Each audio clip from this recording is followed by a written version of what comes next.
इस लेक्चर में यहां पर हम बात करने वाले हैं राइमर टीमान रिएक्शन के बारे में। देखो राइमर टीमान रिएक्शन क्या है, काफी डिटेल में यहां पर कवर करेंगे कि यहाँ पर रिएक्टेंट क्या होगा, प्रोडक्ट क्या होगा, इसकी कंडीशन क्या होगी, रिएक्शन मैकेनिज्म क्या होगी, साथ के साथ क्या क्या वेरिएशन यहाँ पर हो सकता है उसके बारे में बात करेंगे।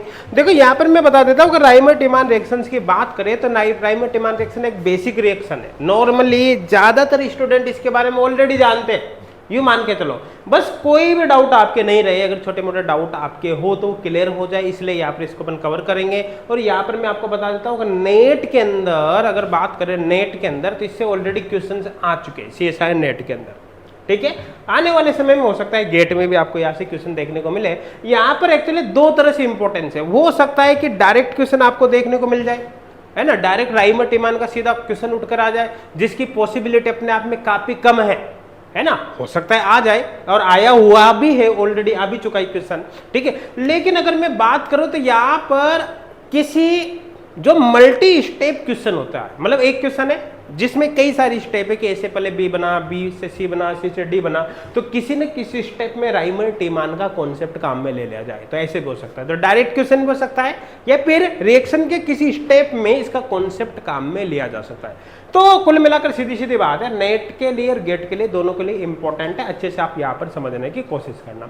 देखो सबसे पहले तो मैं आपको बता देता हूँ कि राइमर टीमान रिएक्शन में एक्चुअली किया क्या जाता है कि राइमर टीमान रिएक्शन में जो एरोमेटिक कंपाउंड होता है, एरोमेटिक कंपाउंड की रिएक्शन क्लोरोफॉर्म से बेसिक कंडीशन में करवाई जाती है और जिससे फॉर्माइलेशन होता है। क्या होता है? फॉर्माइलेशन, मतलब एरोमेटिक कंपाउंड का फॉर्माइलेशन है। इसमें जो मुख्य कंपाउंड अपन काम में लेते हैं, मेन सबस्ट्रेट, वो बेसिकली फिनोल काम में लेते हैं। एग्जाम्पल से यहाँ पर समझते हैं ताकि अच्छे से आपके समझ में आए। जैसे मैंने यहाँ पर ये फिनोल ले लिया, यहाँ पर मैंने ये फिनोल ले लिया, OH, क्लियर है। और इसकी रिएक्शन यहाँ पर करा दी, जैसे क्लोरोफॉर्म CHCl3 और बेसिक कंडीशन यहाँ पर ले लिया, है ना, NaOH हो सकता है, KOH हो सकता है। इस रिएक्शन में अगर प्रोडक्ट की बात करें तो यहाँ पर जो प्रोडक्ट बनता है ऑर्थो फॉर्माइलेटेड फिनोल या फिर एंड पेरा फॉर्माइलेटेड फिनोल का फॉर्मेशन होता है। पेरा फॉर्माइलेटेड फिनोल का फॉर्मेशन होता है, क्लियर है। देखो यहाँ पर मैं आपको बता देता हूँ, बेसिकली ऑर्थो प्रोडक्ट मेजर बनता है, पैरा प्रोडक्ट यहाँ पर माइनर बनता है। ये आप अच्छी तरह से जानते हो, उसको अपन सैलिसैल्डिहाइड बोलते हैं, सैलिसैल्डिहाइड या सैलिसिलिक एल्डिहाइड इसको बोला जाता है, क्लियर है। अब जर्नली जब अपन देखते हैं तो आपको पता चलता है कि पैरा प्रोडक्ट मेजर बनता है। जर्नली कौन सा? पैरा मेजर बनता है, लेकिन यहाँ पर ऑर्थो मेजर बन रहा है। उसका रीजन क्या है वो भी मैं आपको बता देता हूँ। देखो यहाँ पर ऑर्थो मेजर क्यों बनता है वो आप यहाँ पर देख सकते हैं। अगर मैं यहाँ पर इसको इस तरह से देखूं, ये जो ग्रुप है CHO, उसको मैं ऐसे लिख रहा हूं यहाँ पर डबल बॉन्ड O, है ना, और यहाँ पर इस H को मैं ऐसे लिख देता हूं, ये H। तो आपको देखो यहाँ पर एक इंट्रामोलिकुलर H बॉन्डिंग नजर आएगी, ये H बॉन्डिंग, ये जो इंट्रामोलिकुलर H बॉन्डिंग है, इस H बॉन्डिंग की वजह से ऑर्थो प्रोडक्ट का स्टेबलाइजेशन हो जाता है, जिसकी वजह से बेसिकली यहाँ पर ऑर्थो प्रोडक्ट मेजर जबकि पैरा प्रोडक्ट माइनर बनता है। तो ऑर्थो मेजर बन रहा है due to hydrogen bonding. I think clear हो गया, ठीक है। अब यहाँ पर एक बात समझना, देखो ये जो क्लोरोफॉर्म है, अब इस क्लोरोफॉर्म के प्रेजेंस में सबसे पहले क्लोरोफॉर्म के द्वारा बेसिक कंडीशन में क्या बनेगा, सबसे पहले देख लो, है ना।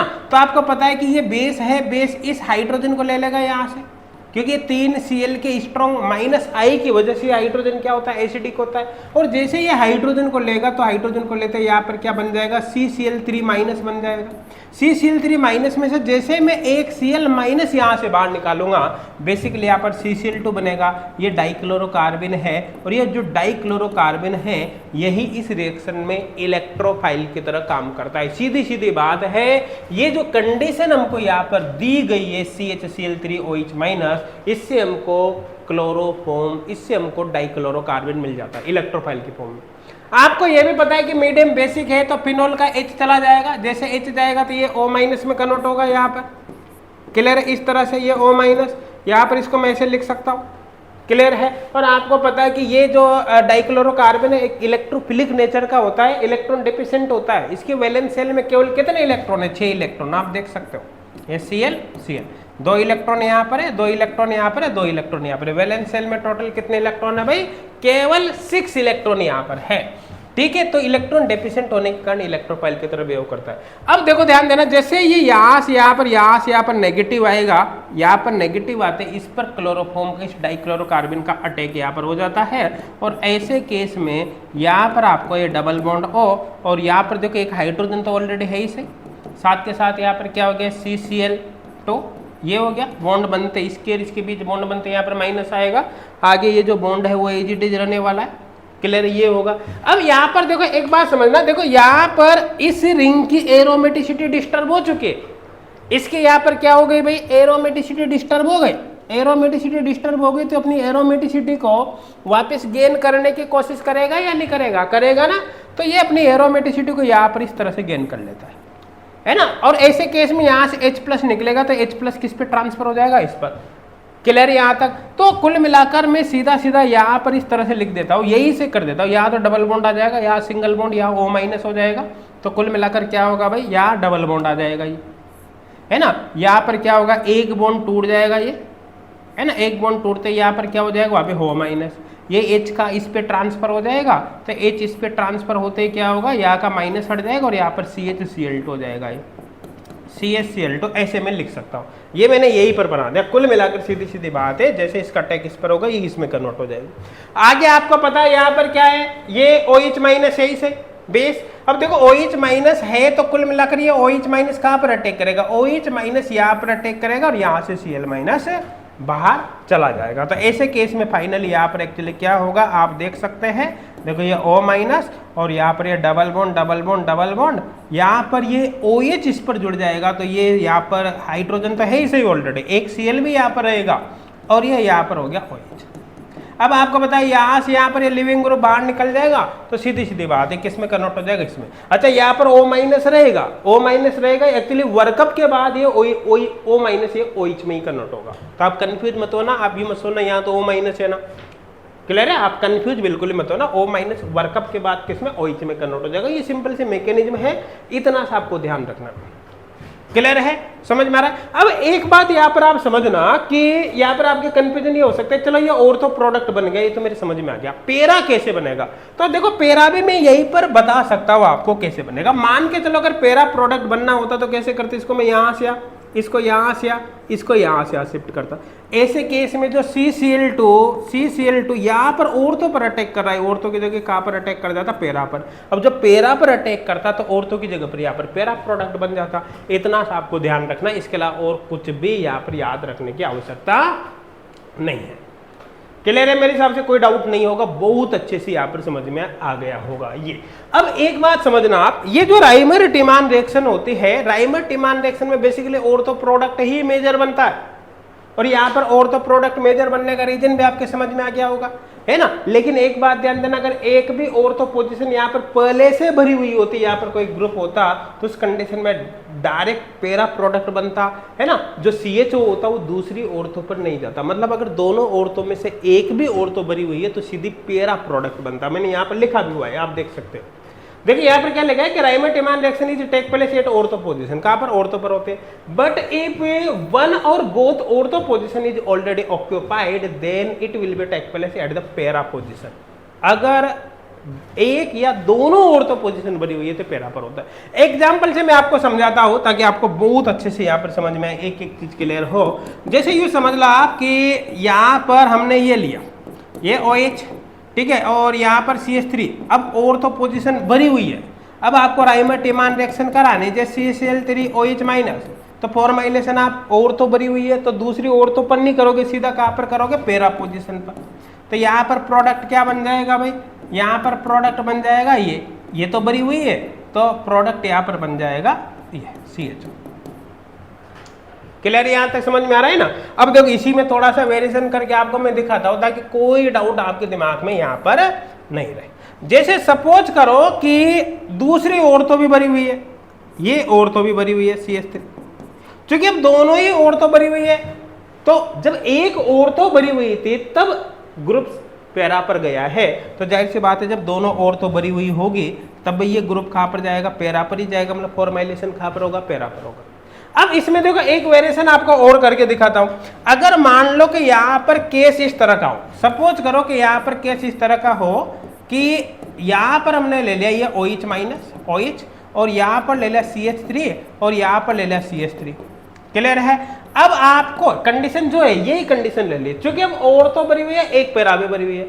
जब एक और तो भरी हुई पोजीशन थी तो उस कंडीशन में फॉर्मुलेशन आपने पैरा पर करवाया, लेकिन अब पैरा भी भरी हुई है तो जो खाली और तो है उस पर फॉर्मुलेशन हो जाएगा। मतलब यहाँ पर अब ऐसा केस आपको देखने को मिलने वाला है, ये OH और यहाँ पर Me हो गया, यहाँ पर ऑलरेडी Me है और फॉर्मुलेशन कहाँ पर, इस ऑर्थो पर यहाँ पर आपको देखने को मिलेगा CH। आई थिंक बहुत अच्छे से क्लियर हो गया होगा, कोई डाउट किसी को नहीं होगा। चलो कुछ और भी केस यहाँ पर देखते हैं ताकि आपके दिमाग में किसी भी प्रकार का कोई डाउट यहाँ पर नहीं रहे, एक एक चीज काफी अच्छे से आपके यहाँ पर समझ में आ सके। चलो देखो भाई, जैसे मान के चलो कि यहाँ पर हमने ये केस ले लिया, ये CHO है ना, यहाँ पर जैसे हमने ले लिया OH माइनस या OH ले लिया फिनॉल, ये क्लियर यहाँ तक। अब देखो ध्यान देना, मान लो डायरेक्ट ही पैरा पोजीशन पे ग्रुप जुड़ा हुआ है, ये एक इंपॉर्टेंट केस है, ध्यान देना।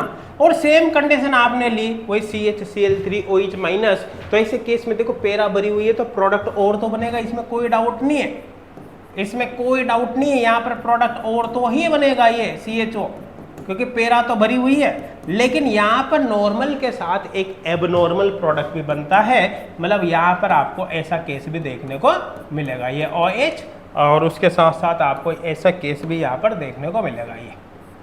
ये यहाँ पर CH3 है ही सही भाई, ठीक है, और यहाँ पर CHCl2। ये अब देखो ये तो राइमेटिमान का नॉर्मल प्रोडक्ट है, और तो पर फॉर्मुलेशन हो गया। अब आपके दिमाग में आ सकता है कि ये प्रोडक्ट कैसे बना, इसकी क्या कहानी है। तो यहाँ पर मैं आपको बता देता हूँ किसकी क्या पिक्चर है। तो देखो ध्यान देना, समझना थोड़ी देर के लिए कि आपको पता है कि मीडियम बेसिक है तो बेसिक मीडियम में H तो चला जाएगा, तो ये किस में कन्वर्ट होगा, O माइनस में। यहाँ पर ये O माइनस, ये डबल डबल डबल, यहाँ पर क्या है ऑलरेडी CH3, और आपको जो कंडीशन यहाँ पर गिवन होती है CHCl3 OH माइनस, उससे क्या मिलता है डाइक्लोरोकार्बन। तो मैं डायरेक्ट ही यहाँ पर डाइक्लोरोकार्बन ले लेता हूँ, और आपको पता है यहाँ से यहाँ पर, यहाँ से यहाँ पर, यहाँ से यहाँ पर होगा, तो इसका टेक्स्ट सीधा यहाँ पर हो जाएगा। तो ऐसे केस में आपके पास यहाँ पर ये बनता है, ये डबल बॉन्ड O, क्लियर है, यहाँ पर डबल बॉन्ड, ये CH3 है, इसे CCl2 भी यहीं पर आ जाएगा, तो CH3 है ना, यहाँ पर हो गया CH3 और यहाँ पर हो गया CCl2। ये क्लियर है। जैसे इसकी बॉन्डिंग इस कार्बन से होगी, यहाँ पर नेगेटिव आएगा और वर्कअप के बाद इसमें कन्वर्ट हो जाएगा। जैसे आप यहाँ पर वर्कअप कराओगे, यहाँ पर CCl2 माइनस, ये नेगेटिव पर क्या जाएगा, हाइड्रोजन। तो ये इस तरह से एबनॉर्मल प्रोडक्ट भी बन जाता है। तो आई थिंक नॉर्मल प्रोडक्ट कैसे बन रहा है नाइमेटिमान में, एबनॉर्मल कैसे बन रहा है, मेरे हिसाब से समझ में आ गया होगा। देखो कुछ हेट्रोसाइक्लिक कंपाउंड के अंदर भी ये रिएक्शन आपको देखने को मिलते हैं। जैसे मैं यहाँ पर आपको बता देता हूँ, जैसे हमने यहाँ पर केस लिया, ठीक है, जैसे सपोज करो यहाँ पर मैंने थायोपीन में ये रिएक्शन करा दे, थायोपीन। अब थायोपीन में राइमेटिमान रिएक्शन कराए, तो देखो थायोपीन में अगर आपने एरोमेटिक इलेक्ट्रोफिलिक सब्स्टिट्यूशन पढ़ी होगी तो आपको पता है थायोपीन में इलेक्ट्रोपाइल का अल्फा टेक होता है। तो सीधी सीधी बात है, जहाँ पर इलेक्ट्रोपाइल का अल्फा टेक होता है उसी जगह पर आपको CHO ग्रुप जोड़ देना है, मतलब यहाँ पर प्रोडक्ट एक्चुअली ये बनता है। क्लियर है। अब जैसे एक चीज और बताओ, जैसे मान लो आपने यहाँ पर पिरोल ले लिया, ये पिरोल ले लिया भाई, ठीक है, कंडीशन वही है, basic condition CHCl3 OH minus, ठीक है। तो ऐसे केस में क्या होता है, आपको पता है कि 5 मेंबर हेट्रोसाइक्लिंग में इलेक्ट्रोपाइल का टेक यहाँ पर होता है, तो नॉर्मल प्रोडक्ट तो ये बनता ही है, इसमें कोई दोहराई वाली बात नहीं है।